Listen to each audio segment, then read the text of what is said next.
അടുത്തും അകലെയും ദൂരത്തും ചാരത്തുമായി ഞങ്ങളെ ശ്രദ്ധിച്ചുകൊണ്ടിരിക്കുന്ന എല്ലാ നല്ലവരായ നാട്ടുകാർക്കും ഒരിക്കൽ കൂടെ സ്നേഹവന്ദനങ്ങളെ അറിയിക്കുന്നു.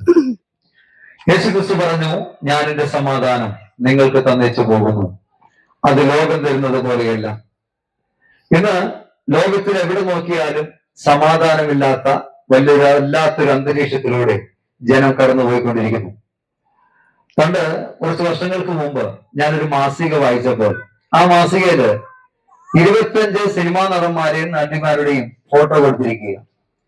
എന്നിട്ട് അതിന്റെ അവസാനത്തില് ഇപ്രകാരം എഴുതി വെച്ചിരിക്കുന്നു, ഇവരെല്ലാവരും ആത്മഹത്യ ചെയ്തവർ. നമ്മൾ ചിന്തിച്ചാൽ ഈ സിനിമാ നടന്മാർക്കും നടിമാർക്കും പണത്തിന്റെ കുറവ് കൊണ്ടാണോ അവർ ആത്മഹത്യ ചെയ്തത്? സൗന്ദര്യമില്ലാഞ്ഞിട്ടാണോ അവർ ആത്മഹത്യ ചെയ്തത്? ആരാധകരില്ലാഞ്ഞിട്ടാണോ അവർ ആത്മഹത്യ ചെയ്തത്? വലിയ വലിയ ബംഗ്ലാവുകൾ പോലുള്ള ഭവനങ്ങൾ ഇല്ലാഞ്ഞിട്ടാണോ അവർ ആത്മഹത്യ ചെയ്തത്? വലിയ വലിയ വാഹനങ്ങൾ ഇല്ലാഞ്ഞിട്ടാണോ അവർ ആത്മഹത്യ ചെയ്തത്? അപ്പോൾ ഇതെല്ലാം ഉണ്ടായിട്ടും അവരുടെ ഹൃദയത്തിന്റെ അകത്തളത്തിൽ സന്തോഷമില്ല, സമാധാനമില്ല. ഈ ഒറ്റ ഒരു കാരണത്താലാണ് ഇവരൊക്കെയും ആത്മഹത്യ ചെയ്തത്. ഈ കഴിഞ്ഞ കുറച്ച് വർഷങ്ങൾക്ക് മുമ്പ് ഒരു സിനിമാ നടി ഇപ്രകാരം കുറിപ്പ് എഴുതി വെച്ചു, ഞാൻ ആരുടെയും പ്രേരണയാലല്ല ആത്മഹത്യ ചെയ്യുന്നത്, എന്റെ ജീവിതത്തിൽ സമാധാനമില്ല, ഞാൻ ഒറ്റപ്പെട്ട അവസ്ഥയിലാണ്, അതുകൊണ്ടാണ് ഞാൻ ആത്മഹത്യ ചെയ്യുന്നു എന്നാണ് അവർ കുറിപ്പ് എഴുതി വെച്ചത്. ഞാൻ പറയട്ടെ പ്രിയ സ്നേഹിതരെ, ഇന്ന് വ്യക്തിപരമായ നിലയിൽ മനുഷ്യൻ സമാധാനമില്ലാതെ നെട്ടോട്ട് ഓടുന്ന ഒരു കാലഘട്ടത്തിലേക്ക് നമ്മളായി തീർന്നിരിക്കുന്നു. പ്രത്യേകിച്ച് കൊറോണ വന്ന കാലത്തോടുകൂടെ അവൻ സാമ്പത്തികമായി ഒരുപാട് തകർന്നു, ബിസിനസ് എല്ലാം തകർന്ന് വല്ലാത്ത തകർച്ചയിലേക്ക് മനുഷ്യൻ പോയിക്കൊണ്ടിരിക്കുകയാണ്. നമുക്കറിയാം, കുറച്ച് വർഷങ്ങൾക്ക് മുമ്പ് വയനാട്ടിലുള്ള കപ്പൽ ജോയി 45,000 സ്ക്വയർ ഫീറ്റ് വീടുള്ള ഒരു വലിയൊരു ധനാഢ്യനായ മനുഷ്യൻ, ആ മനുഷ്യൻ അവസാനം ബിൽഡിങ്ങിന്റെ മുകളിൽ നിന്ന് ചാടി ആത്മഹത്യ ചെയ്തു. നമുക്ക് ഒത്തിരി കാര്യങ്ങൾ നമുക്കറിയാവുന്നതാണ്, നമ്മൾ ന്യൂസൊക്കെ കാണുന്നവരാണല്ലോ. അപ്പോൾ പണം ഉണ്ടായത് കൊണ്ട് ഒരിക്കലും സമാധാനം ഉണ്ടാകണമെന്ന് യാതൊരു നിർബന്ധമില്ല. വലിയ വലിയ വീടുകൾ ഉണ്ടായത് കൊണ്ട് സമാധാനം ഉണ്ടാകണമെന്ന് യാതൊരു നിർബന്ധമില്ല. അതേപോലെ നല്ല സൗന്ദര്യമുള്ളൊരു ഭാര്യനെ കിട്ടി എന്നതുകൊണ്ടും സമാധാനം ഉണ്ടാകണമെന്ന് യാതൊരു നിർബന്ധമില്ല. അപ്പോൾ ഈ ലോകത്തിലെ എല്ലാ വസ്തുക്കളും തരുന്ന സന്തോഷവും സമാധാനവും താൽക്കാലികമാണെന്ന് ബൈബിൾ വ്യക്തമായിട്ട് പഠിപ്പിക്കുന്നു. അതാണ് യേശുക്രിസ്തു പറഞ്ഞത്, ഞാൻ എന്റെ സമാധാനം നിങ്ങൾക്ക് തന്നേച്ചു പോകുന്നു, അത് ലോകം തരുന്നത് പോലെയല്ല.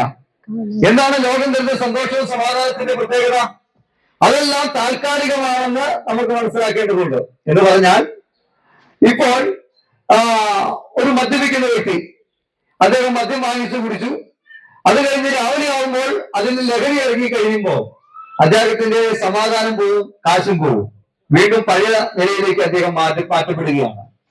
ഇന്ന് സന്തോഷത്തിനും സമാധാനത്തിനും വേണ്ടി മദ്യവും മയക്കുമരുന്നും കഞ്ചാവും MDMA ലഹരി വസ്തുക്കൾ ഉപയോഗിക്കുന്ന യൗവനക്കാർ പെരുകിക്കൊണ്ടിരിക്കുകയാണ്.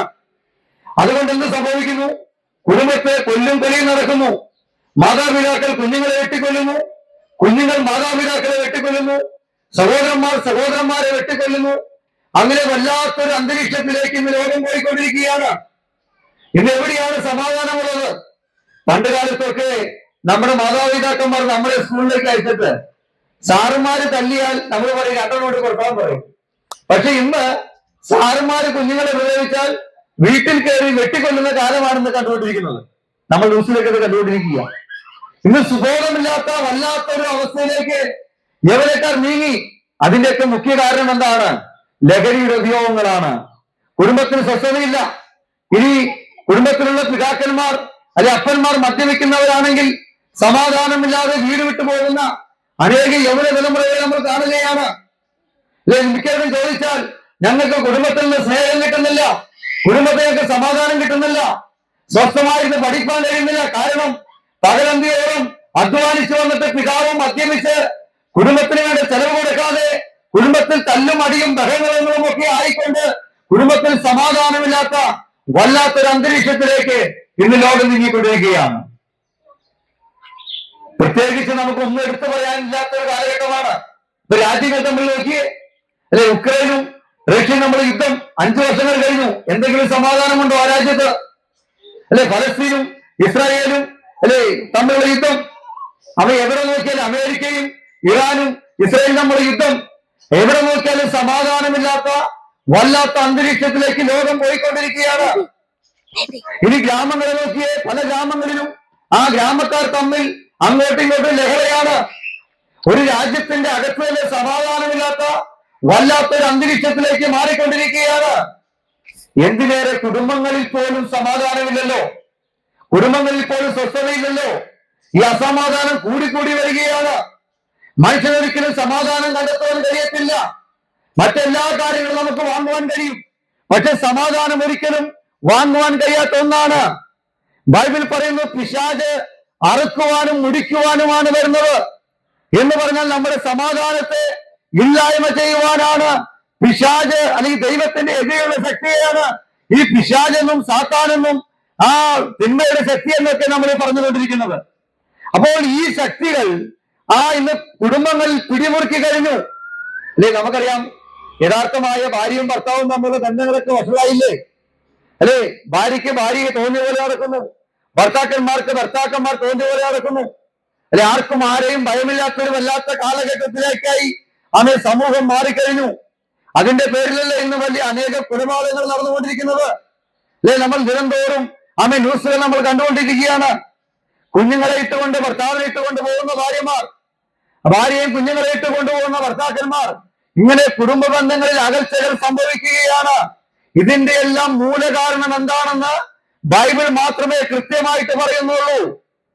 മനുഷ്യന്റെ അസമാധാനത്തിന് കാരണം അവനിൽ കുടികൊള്ളുന്ന പാപമാണെന്ന് ബൈബിൾ വ്യക്തമായിട്ട് പറയുന്നു. ഈ പാപം മനുഷ്യന്റെ അകത്ത് കിടക്കുന്നത് കൊണ്ടാണ് ഈ അസമാധാനങ്ങൾ ഈ കുടുംബത്തിൽ അലതല്ലിക്കൊണ്ടിരിക്കുന്നത്. ഈ പാപം മാറ്റപ്പെടാത്തോടത്തോളം കാലം മനുഷ്യന് യഥാർത്ഥമായ സന്തോഷമോ സമാധാനമോ ലഭിക്കത്തില്ല. ഇത് പറയുമ്പോൾ എന്റെ യൗവനകാലത്ത് എന്റെ വീട് ചാലാമാടത്താണ് ഞാനിപ്പോൾ താമസിക്കുന്നത്. ഇവിടെ പെട്രോൾ പമ്പിന് അടുത്തുള്ള ഫ്ലാറ്റിലാണ് ഞാൻ താമസിക്കുന്നത്. എനിക്ക് ഭാര്യയും 4 കുഞ്ഞുങ്ങളുമുണ്ട്. അപ്പോൾ ഞാൻ സ്കൂളിൽ പഠിക്കുന്ന സമയത്ത് ഈ കണ്ണാറ സ്കൂളിൽ തന്നെയാണ് ഞാൻ 7 വരെ പഠിച്ചത്. 10ാം ക്ലാസ് വരെ PG സ്കൂളിലും +2 പട്ടിക്കാടും ഡിഗ്രിക്ക് ഞാൻ തൃശ്ശൂരുമാണ് പഠിച്ചത്. അപ്പൊ ഈ നാട്ടുകാരൻ തന്നെയാണ് ഞാൻ. അപ്പൊ ഒരു കാലത്ത് എന്റെ 14 വയസ്സുള്ളപ്പോൾ സന്തോഷമില്ലാതെ സമാധാനമില്ലാതെ മദ്യപിച്ച് നടന്നൊരു വ്യക്തിയായിരുന്നു. സമാധാനത്തിന് വേണ്ടി ഞാൻ പലയിടങ്ങളിലും പോയിട്ടുണ്ട്. ഈ കണ്ണാറയിൽ നിന്ന് സർവത്ത് ക്ലാസ്സിൽ വെള്ളമൊഴിക്കാതെ മദ്യപിച്ച് ഞാൻ സൈക്കിൾ കെട്ടി ചാലാമ്പാടത്തേക്ക് പോയ വ്യക്തിയാണ് 14 വയസ്സുള്ളപ്പോൾ. പിന്നെ എനിക്ക് ഓർമ്മയില്ല, ചാലാമ്പാടം ബസ് സ്റ്റോപ്പിൽ കിടക്കുക, മണിക്കൂറുകൾ കഴിഞ്ഞപ്പോൾ എന്നിട്ട് നോക്കിയ ബസ് സ്റ്റോപ്പിൽ കിടക്കുക. എങ്ങനെയാണ് അവിടെ എത്തിയെന്ന് പോലും എനിക്ക് ബോധമില്ലായിരുന്നു. അപ്പൊ അങ്ങനെ മദ്യപിച്ച് നടന്ന എന്റെ ജീവിതത്തിൽ യഥാർത്ഥമായി യേശു എന്റെ ഹൃദയത്തിലേക്ക് വന്നപ്പോഴാണ് യഥാർത്ഥമായ സന്തോഷവും സമാധാനം എനിക്ക് ലഭിച്ചത്. ഏകദേശം 22 വർഷങ്ങൾക്ക് മുമ്പ് അന്ന് മദ്യപാനം നിന്നതാണ്. ഇതുവരെ പിന്നെ ഒരു തുള്ളി മദ്യം പോലും എനിക്ക് കഴിക്കേണ്ടി വന്നിട്ടില്ല. അതാണ് യേശുക്രിസ്തുവിലൂടെ രക്ഷയും യേശുക്രിസ്തുവിലൂടെയുള്ള പാപമോചനം എന്ന് പറയുന്നത്. ഇന്ന് പാപങ്ങളെ മോചിക്കുവാൻ, മോക്ഷം പ്രാപിക്കുവാൻ, ദുർസ്വഭാവങ്ങൾ മാറുവാൻ അനേക തീർത്ഥാടന യാത്രകൾ മനുഷ്യർ നടത്തിക്കൊണ്ടിരിക്കുന്നു, മലകൾ കയറിക്കൊണ്ടിരിക്കുന്നു, നേർച്ച കാഴ്ചകൾ നടത്തിക്കൊണ്ടിരിക്കുന്നു. പക്ഷെ ഒരു മനുഷ്യനും ഇതുവരെയും മോചനം ലഭിച്ചിട്ടില്ല. അല്ലെ, 40 ദിവസമൊക്കെ വ്രതമെടുത്ത് പല തീർത്ഥാടന യാത്രകൾ നടത്തിയിട്ടും തിരിച്ചു വരുമ്പോൾ മദ്യപിച്ചുകൊണ്ട് ലക്കിന്റെ ദാനമില്ലാതെയാണ് വീട്ടിൽ വരുന്നത്. ഇത്രയൊക്കെ ലോകത്തിന് കഴിയുള്ളൂ. പൂർണ്ണമായിട്ടൊരു സമാധാനം തരുവാനോ, പൂർണ്ണമായിട്ട് പാപത്തിന്റെ അടിമത്തത്തിൽ നിന്ന് ഒരു വിടുതൽ തരുവാനോ ഒരിക്കലും ഒരു മതത്തിനോ മറ്റുള്ള ഈ ഇതര മാർഗങ്ങൾക്കൊന്നും കഴിയില്ലെന്ന് നമ്മൾ മനസ്സിലാക്കിക്കൊണ്ടിരിക്കുകയാണ്. പക്ഷെ ഞാൻ പറഞ്ഞല്ലോ, എനിക്ക് യഥാർത്ഥമായി സന്തോഷവും സമാധാനമില്ലാതിരുന്ന സമയത്ത് ഞാൻ യഥാർത്ഥമായി യേശുവിനെ കണ്ടെത്തുവാനിടയായി. ബൈബിൾ പറഞ്ഞതുപോലെ യേശുവിനെ കർത്താവെന്ന് എന്റെ ഹൃദയത്തിലേക്ക് ഏറ്റെടുത്ത് യേശു എന്റെ പാപത്തിന്റെ പരിഹാരത്തിന് വേണ്ടി കാൽവരി ക്രൂശിൽ പരമയാഗമായി തീർന്നു, മരിച്ചടക്കപ്പെട്ട് ഉയർത്തെഴുന്നേറ്റുവെന്ന് എന്റെ ഹൃദയത്തിൽ വിശ്വസിച്ച് യേശുവിന് വേണ്ടി ജീവിക്കാമെന്ന് ഞാൻ തീരുമാനമെടുത്തു കഴിഞ്ഞപ്പോൾ യേശു എന്റെ ഹൃദയത്തിലേക്ക് കടന്നു വന്നു. എനിക്ക് സന്തോഷവും സമാധാനം നൽകി തന്നു. എന്റെ പാപ സ്വഭാവത്തിൽ നിന്ന് എനിക്ക് വിടുതൽ നൽകുവാനിടയായി. എന്റെ പ്രിയ സ്നേഹിതന്മാരെ, ഞാൻ അനുഭവിച്ച ഈ സന്തോഷം നിങ്ങൾ അനുഭവിക്കണമെന്ന് ആഗ്രഹിച്ചത് കൊണ്ടാണ് ഞങ്ങൾ ഈ ദേശത്ത് വന്ന് ഈ നല്ല വാർത്ത നിങ്ങളുടെ മുമ്പിൽ ഞങ്ങൾ പ്രസ്താവിക്കുന്നത്. ഇന്ന് കൃത്യമായിട്ട് ഞങ്ങൾ 3 സഹോദരന്മാരാണ്. ഞങ്ങൾ 3 സഹോദരന്മാരും ഒരുപോലെ പിന്മാറി നടന്ന് പാപം ചെയ്ത് നടന്ന വ്യക്തികളായിരുന്നു. പക്ഷേ യഥാർത്ഥമായി ഞങ്ങൾ യേശുവിനെ കണ്ടുമുട്ടി കഴിഞ്ഞപ്പോൾ 3 പേരും പാപത്തിൽ നിന്ന് വിടുവിക്കപ്പെട്ടവരായി യഥാർത്ഥത്തിൽ യേശുവിനെ പ്രസംഗിക്കുന്നവരായി മാറിക്കഴിഞ്ഞു. എന്റെ പ്രിയ സഹോദരന്മാർ, ഇതൊരു മതത്തിന്റെ പ്രസംഗമല്ല. ചിലര് പറയും ഇതൊരു മതത്തിന്റെ പ്രസംഗമാണെന്ന്. ഇതൊരിക്കലും ഒരു മതത്തിന്റെ പ്രസംഗമല്ല. യേശു ക്രിസ്തു ക്രിസ്ത്യാനികളുടെ ദൈവമല്ല. ക്രിസ്ത്യാനികൾക്ക് വേണ്ടി മാത്രം വന്നൊരു ദൈവമല്ല യേശു ക്രിസ്തു. അങ്ങനെയെങ്കിൽ ഒരു മതത്തിന് വേണ്ടി വന്നതാണെങ്കിൽ യഥാർത്ഥത്തിൽ ദൈവമല്ലേ എന്ന് വരും. കാരണം ദൈവമാണെങ്കിൽ സകല മാനവരാശിയുടെയും പാപത്തിന്റെ പരിഹാരത്തിന് വേണ്ടി യാഗമായി തീരുവാൻ വന്നവനാണ് യഥാർത്ഥ ദൈവം എന്ന് പറയുന്നത്. അപ്പൊ ഞാൻ പറഞ്ഞു വരുന്നത്, ഇതൊരു രാഷ്ട്രീയ പ്രസംഗമല്ല, ഇതൊരു മതത്തിന്റെ പ്രസംഗമല്ല. ഇത് മാനവരാശിക്ക് ദൈവത്തോടുള്ള ദൂതാണ് പറയുന്നത്. അല്ലെങ്കിൽ സ്വർഗത്തിലേക്ക് നമ്മളെ കൊണ്ടുപോകാൻ ആമേൻ ദൈവം ആഗ്രഹിക്കുന്ന ഒരു മാർഗത്തെ കുറിച്ചാണ് ഞങ്ങൾ പ്രസ്താവിക്കുന്നത്. ബൈബിൾ പറയുന്നു, മറ്റൊരുത്തനും രക്ഷയില്ല, നാം രക്ഷിക്കപ്പെടുവാൻ ആകാശത്തിന്റെ കീഴിൽ മനുഷ്യരുടെ ഇടയിൽ യേശു ക്രിസ്തു അല്ലാതെ മറ്റൊരു നാമമില്ല എന്ന് ബൈബിൾ കൃത്യമായിട്ട് പറയുകയാണ്. എന്റെ പ്രിയ സഹോദരന്മാരെ, നിങ്ങളുടെ കുടുംബങ്ങളിൽ സമാധാനമില്ലെങ്കിൽ യേശുവിനെ നിങ്ങൾ ഹൃദയത്തിൽ സ്വീകരിച്ചാൽ സമാധാനത്തിന്റെ പ്രഭുവായ ഞാൻ നിങ്ങൾക്ക് സമാധാനം തരാമെന്ന് അരുളി ചെയ്ത യേശുവിനെ നിങ്ങൾ സ്വീകരിക്കുകയാണെങ്കിൽ എനിക്ക് സമാധാനം എന്ന യേശു നിങ്ങൾക്ക് സമാധാനം നൽകി തരുവാനിടയാകും. നിങ്ങളുടെ പ്രശ്നങ്ങൾ ഏത് തന്നെയാകട്ടെ, നിങ്ങൾ കടഭാരത്താൽ ആമേൻ ഭാരപ്പെടുന്ന വ്യക്തിയാകട്ടെ, കുടുംബത്തിൽ മദ്യപാനത്താൽ അടിയും വഴക്കും കൊണ്ട് സമാധാനമില്ലാത്ത വ്യക്തിയാകട്ടെ, അവൻ എന്ത് പ്രശ്നമാണെങ്കിലും, ജോലി നഷ്ടപ്പെട്ട വ്യക്തിയാകട്ടെ, അവൻ ഏത് പ്രശ്നമുള്ള വ്യക്തിയാണെങ്കിലും നിങ്ങളുടെ പ്രശ്നങ്ങളെ പരിഹരിക്കുവാൻ യേശു ക്രിസ്തു സർവശക്തനായ ദൈവമാണ്.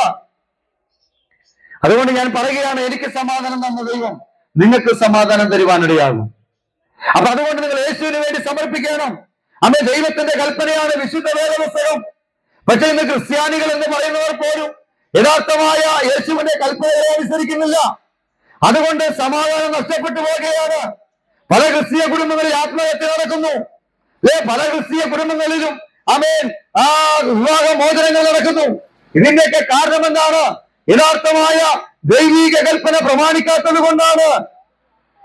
ഈ പുറപ്പാട് പുസ്തകം അതിന്റെ 20-ാം അധ്യായത്തിലാണ് 10 കൽപ്പനകൾ ദൈവം രേഖപ്പെടുത്തി വെച്ചിരിക്കുന്നത്. നമുക്കറിയാം, കത്തോലിക്ക സ്നേഹിതന്മാരും ഞാൻ ഒരിക്കൽ ഒരു കത്തോലിക്ക ഒരു കുഞ്ഞിനോട് ചോദിച്ചു, 10 കൽപ്പന നിങ്ങൾക്ക് അറിയാമോ മോളെ എന്ന് ചോദിച്ചു. അപ്പൊ ഞങ്ങളെ എനിക്കറിയാമെന്ന് പറഞ്ഞു. എന്നാൽ ഞാനൊന്ന് പറയാൻ പറഞ്ഞു. അപ്പൊ പറഞ്ഞു, ഞാനല്ലാതെ എന്റെ ദൈവം നിനക്ക് ഉണ്ടാക്കരുത്, ഒരു വിഗ്രഹം ഉണ്ടാക്കരുത്, അങ്ങനെ അപ്പനെ അമ്മേനെയും ബഹുമാനിക്കണം, കള്ളസാക്ഷ്യം ചെയ്യരുത്, മോഷ്ടിക്കരുത്, വ്യഭിചാരം ചെയ്യരുത്, മോഹിക്കരുത്, ഇങ്ങനെ കൽപ്പനയൊക്കെ പറഞ്ഞു.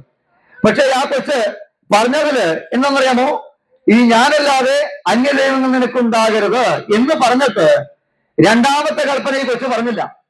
എനിക്ക് കത്തോലിക്ക സ്നേഹിതന്മാരെ കേൾക്കുന്നുണ്ടെങ്കിൽ, POC ബൈബിളാണ് നിങ്ങൾ വായിക്കുന്നതെങ്കിൽ നിങ്ങൾ എന്ത് ചെയ്യണം? ആ ബൈബിൾ എടുത്ത് വെച്ച് നോക്കണം. നിങ്ങളുടെ കയ്യിലിരിക്കുന്ന ബൈബിൾ നോക്കണം. അതിലെ 2ാമത്തെ കൽപ്പന എഴുതിയിരിക്കുന്നത് എങ്ങനെയാണ്? ഒരു വിഗ്രഹം ഉണ്ടാക്കരുത്, ഒരു വിഗ്രഹം ഉണ്ടാക്കരുത്.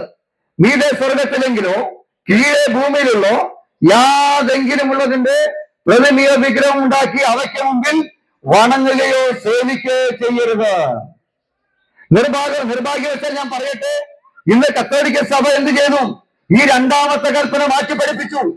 ഈ 2ാമത്തെ കൽപ്പന മാറ്റിയിട്ട് 10ാമത്തെ കൽപ്പന മോഹിക്കരുന്ന കൽപ്പനയെ 2ആക്കി പഠിപ്പിച്ചിരിക്കുകയാണ്. നിങ്ങൾ വായിക്കണം, നിങ്ങളുടെ POC ബൈബിൾ നിങ്ങൾ വായിക്കുന്ന ബൈബിൾ എടുത്ത് പുറപ്പാട് പുസ്തകം 20-ാം അധ്യായം 1 മുതൽ വായിക്കണം. അപ്പൊ ആ 2ാമത്തെ കൽപ്പന അനുസരിച്ചാൽ വിഗ്രഹങ്ങളെ സേവിക്കാൻ കഴിയത്തില്ല, ബിംബത്തിന് മുമ്പിൽ വണങ്ങാൻ കഴിയത്തില്ല, യേശുവിന്റെ രൂപം വെച്ച് ആരാധിക്കാൻ കഴിയത്തില്ല, മാതാവിന്റെ രൂപം വെച്ച് വണങ്ങാൻ കഴിയത്തില്ല, പുണ്യാളന്മാരുടെ ഫോട്ടോ വെച്ച് വണങ്ങാൻ കഴിയത്തില്ല. അതുകൊണ്ട് കത്തോലിക്ക സഭ എന്ത് ചെയ്തു? 2ാമത്തെ കൽപ്പന മാറ്റിയിട്ട് 10ാമത്തെ കൽപ്പനയെ 2ആക്കി പഠിപ്പിച്ചു. ഇതാ ഞാൻ പറഞ്ഞത്. യഥാർത്ഥമായിട്ട് ക്രിസ്ത്യാനികളാണെങ്കിൽ പോലും നമ്മൾ ബൈബിൾ വായിക്കുന്നില്ല. പാരമ്പര്യം നമ്മളെ സ്വർഗത്തിലേക്ക് കൊണ്ടുപോകത്തില്ല. യേശു ക്രിസ്തുവാണ് നമ്മളെ സ്വർഗത്തിലേക്ക് കൊണ്ടുപോകുന്നത്. യേശു ക്രിസ്തു പറഞ്ഞു, ഞാൻ തന്നെ വഴിയും സത്യവും ജീവനുമാകുന്നു, ഞാൻ മുഖാന്തരമല്ലാതെ ആരും പിതാവായ ദൈവത്തിന്റെ അടുക്കൽ എത്തിച്ചേരുന്നില്ല. മാനവരാശിയുടെ പാപത്തിന്റെ പരിഹാരത്തിന് വേണ്ടി പരമയാഗമായി തീർന്നവൻ ഒരുവൻ മാത്രമേ ഉള്ളൂ. അതാണ് ഞങ്ങൾ പ്രസംഗിക്കുന്ന നസ്രായനായ യേശു ക്രിസ്തു എന്ന് പറയുന്നത്. അപ്പോൾ ആ യേശു ക്രിസ്തുവിൽ വിശ്വസിച്ച് പാപങ്ങളെ ഏറ്റുപറഞ്ഞ് പാപക്ഷമ പ്രാപിച്ച് യേശുവിന്റെ കർത്താവാണെന്ന് ആഗ്രഹം കൊണ്ട് ഏറ്റുപറയുമ്പോഴാണ് നമ്മൾ ദൈവമക്കളായി തീരുന്നത്. ബൈബിളിലെ അടിസ്ഥാന ഉപദേശങ്ങൾ കൊടുത്തിട്ടുണ്ട്. അപ്പോസ്തല പ്രവൃത്തി പുസ്തകം 2-ാം അധ്യായത്തിൽ പത്രോസ് ശ്ലീഹ പറയുന്ന ഭാഗമുണ്ട്. 1 നമ്മൾ മാനസാന്തരപ്പെടണം, 2 രക്ഷിക്കപ്പെടണം, 3 സ്നാനപ്പെടണം, 4 പരിശുദ്ധാത്മാവിനെ പ്രാപിക്കണം, 5 നമ്മൾ പ്രബോധനം കേൾക്കണം, 6 നമ്മൾ ഉപദേശം കേൾക്കണം, 7 നമ്മൾ കൂട്ടായ്മ ആചരിക്കണം, 8 നമ്മൾ കർത്തൃമേശ ആചരിക്കണം, നമ്മൾ പ്രാർത്ഥിക്കണം. എങ്ങനെ? അടിസ്ഥാന ഉപദേശങ്ങൾ 9 അപ്പോസ്തലപ്രവൃത്തി 2-ാം അധ്യായം അതിന്റെ 38 മുതൽ 42 വരെയുള്ള വാക്യങ്ങൾ കൊടുത്തിട്ടുണ്ട്. നിങ്ങൾ ബൈബിൾ വായിക്കണം. ഈ വചനങ്ങളൊന്നും അനുസരിക്കാതെ ഒരു മനുഷ്യനും സ്വർഗരാജ്യം അവകാശമാക്കാൻ കഴിയത്തില്ല. ബൈബിൾ കൃത്യമായിട്ട് അത് പ്രസ്താവിക്കുന്നു. അതുകൊണ്ടാണ് എന്റെ പ്രിയ സഹോദരന്മാരെ, നിങ്ങൾ വഞ്ചിക്കപ്പെട്ടു പോകരുത്. അമ്മേ, കർമ്മമാർഗത്തിൽ രക്ഷ കിട്ടത്തില്ല. വഴിപാട് നടത്തിയത് കൊണ്ടും പെരുന്നാൾ നടത്തിയത് കൊണ്ടും അമ്മേ യാഗങ്ങൾ നടത്തിയത് കൊണ്ടും നേർച്ചകൾ നടത്തിയതുകൊണ്ടും അമ്മേ ഒരിക്കലും രക്ഷ പ്രാപിപ്പാൻ കഴിയത്തില്ലെന്ന് ബൈബിൾ പറയുന്നു. അതിനെല്ലാം പരിഹാരമായി യേശുക്രിസ്തു കാൽവരി ക്രൂശിൽ അമേൻ കിടക്കുമ്പോൾ എങ്ങനെ വിളിച്ചു പറഞ്ഞു? സകലവും നിവൃത്തിയായി. എന്താണ് നിവൃത്തിയായത്? മാനവരാശിക്കുള്ള രക്ഷയ്ക്ക് വേണ്ടിയുള്ള എല്ലാ കാര്യങ്ങളും നിവൃത്തിയായി. ഇനി രക്ഷ വിശ്വാസത്താൽ നമ്മൾ സ്വീകരിച്ചാൽ മാത്രം മതി. അതിനുവേണ്ടി ഒരു പ്രവൃത്തിയുടെ അമ്മേ കാര്യമില്ല എന്ന് ബൈബിൾ പഠിപ്പിക്കുന്നു. പണ്ട് എന്റെ അപ്പച്ചൻ പറയുന്ന ഒരു കാര്യമുണ്ട്. ഈ കൂട്ടാല, നമുക്കറിയാലോ, ഈ കൂട്ടാല ദേശത്ത് പണ്ട് എല്ലാ പോലീസുകാരും ട്രൗസറാണ് ഇട്ടുകൊണ്ടിരുന്നത്. നിങ്ങൾക്ക് എല്ലാവർക്കും അറിയാം, വർഷങ്ങൾക്ക് മുമ്പ്. അപ്പോൾ അന്നത്തെ SI മാത്രമേ എന്ത് ചെയ്യുള്ളൂ? പാന്റ് ഇടാറുള്ളൂ. അങ്ങനെ ഈ സിസ്റ്റം മാറി എല്ലാ പോലീസുകാർക്കും പാന്റ് കൊടുത്തു. പക്ഷെ ആ നാട്ടുകാർക്ക് അറിയില്ലായിരുന്നു. അങ്ങനെ ഒരു പോലീസ് ജീപ്പ് അവിടെ വന്ന് നിർത്തിയിട്ട് ആ ജീപ്പിൽ നിന്ന് എല്ലാവരും പാന്റ് ഇട്ട് എല്ലാവരും ഇറങ്ങി. അപ്പൊ നാട്ടുകാരിൽ ചിലർ പറഞ്ഞു, ഇതേ ഒരു വണ്ടി നിറച്ച് SI വന്നിറങ്ങി എന്ന് പറഞ്ഞു. അവർക്ക് അറിയത്തില്ലായിരുന്നു പോലീസുകാർക്കും പാന്റ് കൊടുത്ത കാര്യം. അവർക്ക് അറിയത്തില്ലായിരുന്നു. അവരുടെ കാരണം എന്താണ്? ഇന്നും പോലീസുകാർ പാന്റ് ഇട്ട് ട്രൗസർ ഇട്ട് നടക്കണമെന്ന് ചിന്തിച്ചു. ഞാൻ ഈ പറഞ്ഞതെന്ന് പറയാമോ? കാൽവരി ക്രൂശിൽ യേശു ക്രിസ്തു രക്ഷ ഒരുക്കി കഴിഞ്ഞു. അത് വിശ്വാസത്താൽ സ്വീകരിക്കണമെന്നാണ് ബൈബിൾ പഠിപ്പിക്കുന്നത്. പക്ഷെ ഇന്നും പലരും പഠിപ്പിച്ചുകൊണ്ടിരിക്കുന്നത് എന്താണെന്ന് അറിയാമോ? ഇന്നും രക്ഷ പ്രവൃത്തിയാലാണെന്ന് പഠിപ്പിച്ചുകൊണ്ടിരിക്കുക. അതിനുവേണ്ടിയാണല്ലോ കർമ്മങ്ങളൊക്കെ നടത്തിക്കൊണ്ടിരിക്കുന്നത്. ഞാൻ പറഞ്ഞു വന്നത്, രക്ഷ വിശ്വാസത്താൽ മാത്രമാണ്, പ്രവൃത്തിയാലല്ല. എന്നെ കേൾക്കുന്ന ആരെങ്കിലും, ഈ വചനം കേൾക്കുന്ന ആരെങ്കിലും, നിങ്ങൾക്ക് സന്തോഷം വേണോ? സമാധാനം വേണോ? രക്ഷ വേണോ? സ്വർഗത്തിൽ പോണോ? അങ്ങനെയെങ്കിൽ ഈ നല്ലവനായ യേശു ക്രിസ്തുവിനെ നമ്മൾ ഏറ്റെടുക്കേണ്ടത് ആവശ്യമാണ്. ആമേൻ. നമുക്ക് വ്യത്യസ്തമായ ദൈവങ്ങളൊന്നുമില്ല. ദൈവം ഒരുവൻ മാത്രമേ ഉള്ളൂ. ബൈബിൾ അങ്ങനെ പഠിപ്പിക്കുന്നേ. ആമേൻ. എല്ലാവർക്കും വേണ്ടി മറുപടിയായി തന്നെത്താൻ കൊടുത്ത യേശു ക്രിസ്തു മാത്രമാണ്. ആ യേശു ക്രിസ്തുവിലൂടെ മാത്രമാണ് രക്ഷ പ്രാപിപ്പാൻ കഴിയുകയുള്ളൂ എന്ന് ബൈബിൾ കൃത്യമായിട്ട് പഠിപ്പിക്കുകയാണ്. അങ്ങനെയെങ്കിൽ ആമേൻ, ഈ വചനത്തിന് മുമ്പിൽ നിങ്ങളെ തന്നെ സമർപ്പിക്കുന്നുവെങ്കിൽ, ആർക്കെങ്കിലും സമാധാനം വേണം, സന്തോഷം വേണം, എന്റെ കുടുംബത്തിൽ സമാധാനമില്ല, എനിക്ക് വേണ്ടി ഒന്ന് പ്രാർത്ഥിക്കണമെന്ന് ആരെങ്കിലും ആഗ്രഹിക്കുന്നുണ്ടെങ്കിൽ നിങ്ങൾക്ക് ഇങ്ങോട്ട് വരാൻ മടിയാൻ നിങ്ങൾ നിൽപ്പിൻ. നിങ്ങൾക്കൊന്ന് പ്രാർത്ഥിക്കാമോ? ഈ സമാധാനം തരുന്നവനായ, രക്ഷ തരുന്നവനായ യേശു ക്രിസ്തുവിനെ എനിക്ക് വേണം. യേശു ക്രിസ്തു എന്റെ ജീവിതത്തിൽ വന്ന് എനിക്ക് സമാധാനം കിട്ടും. അതുകൊണ്ട് യേശു ക്രിസ്തുവിനെ ഞാൻ സ്വീകരിക്കാൻ തയ്യാറാണ് എന്നാരെങ്കിലും വിചാരിക്കുന്നുണ്ടെങ്കിൽ ഞാൻ നിങ്ങൾക്ക് വേണ്ടി ഇപ്പോൾ പ്രാർത്ഥിക്കാൻ പോകുകയാണ്. നിങ്ങൾ ഇപ്രകാരം ഏറ്റു പറഞ്ഞാൽ, യേശുവേ, ഞാൻ പാപിയായ ഒരു മനുഷ്യനാണ്, അങ്ങന്റെ ഹൃദയത്തിലേക്ക് കടന്നു വരണമേ. യേശു ക്രിസ്തുവേ, അങ്ങന്റെ ഹൃദയത്തിലേക്ക് കടന്നു വന്ന് എന്റെ പാപത്തെ അങ്ങ് ക്ഷമിക്കുമാറാകണം. അങ്ങേ എന്റെ കർത്താവായ, എന്റെ രക്ഷകനായി, എന്റെ ദൈവമായി ഞാൻ ഏറ്റുപറയുകയാണ്. അങ്ങ് എന്റെ പാപത്തിന്റെ പരിഹാരത്തിന് വേണ്ടി മരിച്ചു, അടക്കപ്പെട്ട് ഉയർത്തെഴുന്നേറ്റുവെന്ന് ഞാൻ വിശ്വസിക്കുന്നു. എന്റെ ഹൃദയത്തിലേക്ക് കടന്നു വന്ന വലിയൊരു സമാധാനം എന്റെ ഹൃദയത്തിലേക്ക് അങ്ങ് നൽകി തരുമാറാകണമേ. യേശുവിൻ നാമത്തിൽ തന്നെ ആമേൻ. നിങ്ങൾ ഈ പ്രാർത്ഥന ഏറ്റു ചൊല്ലിയിട്ടുണ്ടെങ്കിൽ നിശ്ചയമായിട്ടും ഇപ്പോൾ തന്നെ നിങ്ങളുടെ ഹൃദയത്തിലേക്ക് വലിയൊരു സമാധാനം ദൈവം പകർന്നിട്ടുണ്ട്. ഈ പ്രാർത്ഥന ഞാൻ ഏറ്റു ചൊല്ലിയപ്പോൾ എന്റെ ഹൃദയത്തിൽ സമാധാനം തന്ന ദൈവം നിങ്ങളുടെ ഹൃദയത്തിലും സമാധാനം തരുവാനിടയാകും. നിങ്ങൾക്ക് ഇതിനെക്കുറിച്ച് ഇനി കൂടുതലായിട്ട് അറിയണമെങ്കിൽ ഞങ്ങൾ തന്നിട്ടുള്ള ആ ലഘുലേഖയിൽ ഞങ്ങളുടെ നമ്പറുണ്ട്. ഞാൻ താമസിക്കുന്നത് നിങ്ങൾക്ക് അറിയാലോ, ഈ കണ്ണാറ പെട്രോൾ പമ്പിന്റെ അടുത്തുള്ള ആ ഫ്ലാറ്റിലാണ് ഞാൻ താമസിക്കുന്നത്. നിങ്ങൾക്ക് ഞാനുമായിട്ട് കോൺടാക്ട് ചെയ്യാം. എന്റെ നമ്പർ ആ ലഘുലേഖയിൽ കൊടുത്തിട്ടുണ്ട്. നിങ്ങൾക്ക് ഏത് സംശയമുണ്ടെങ്കിലും, ബൈബിളിൽ എന്ത് കാര്യങ്ങൾ അറിയണമെങ്കിലും നിങ്ങൾക്ക് വിളിക്കാം. കർത്താവ് നമ്മളെല്ലാവരെയും ഒരിക്കൽ കൂടെ അനുഗ്രഹിക്കുമാറാകട്ടെ. നിങ്ങൾ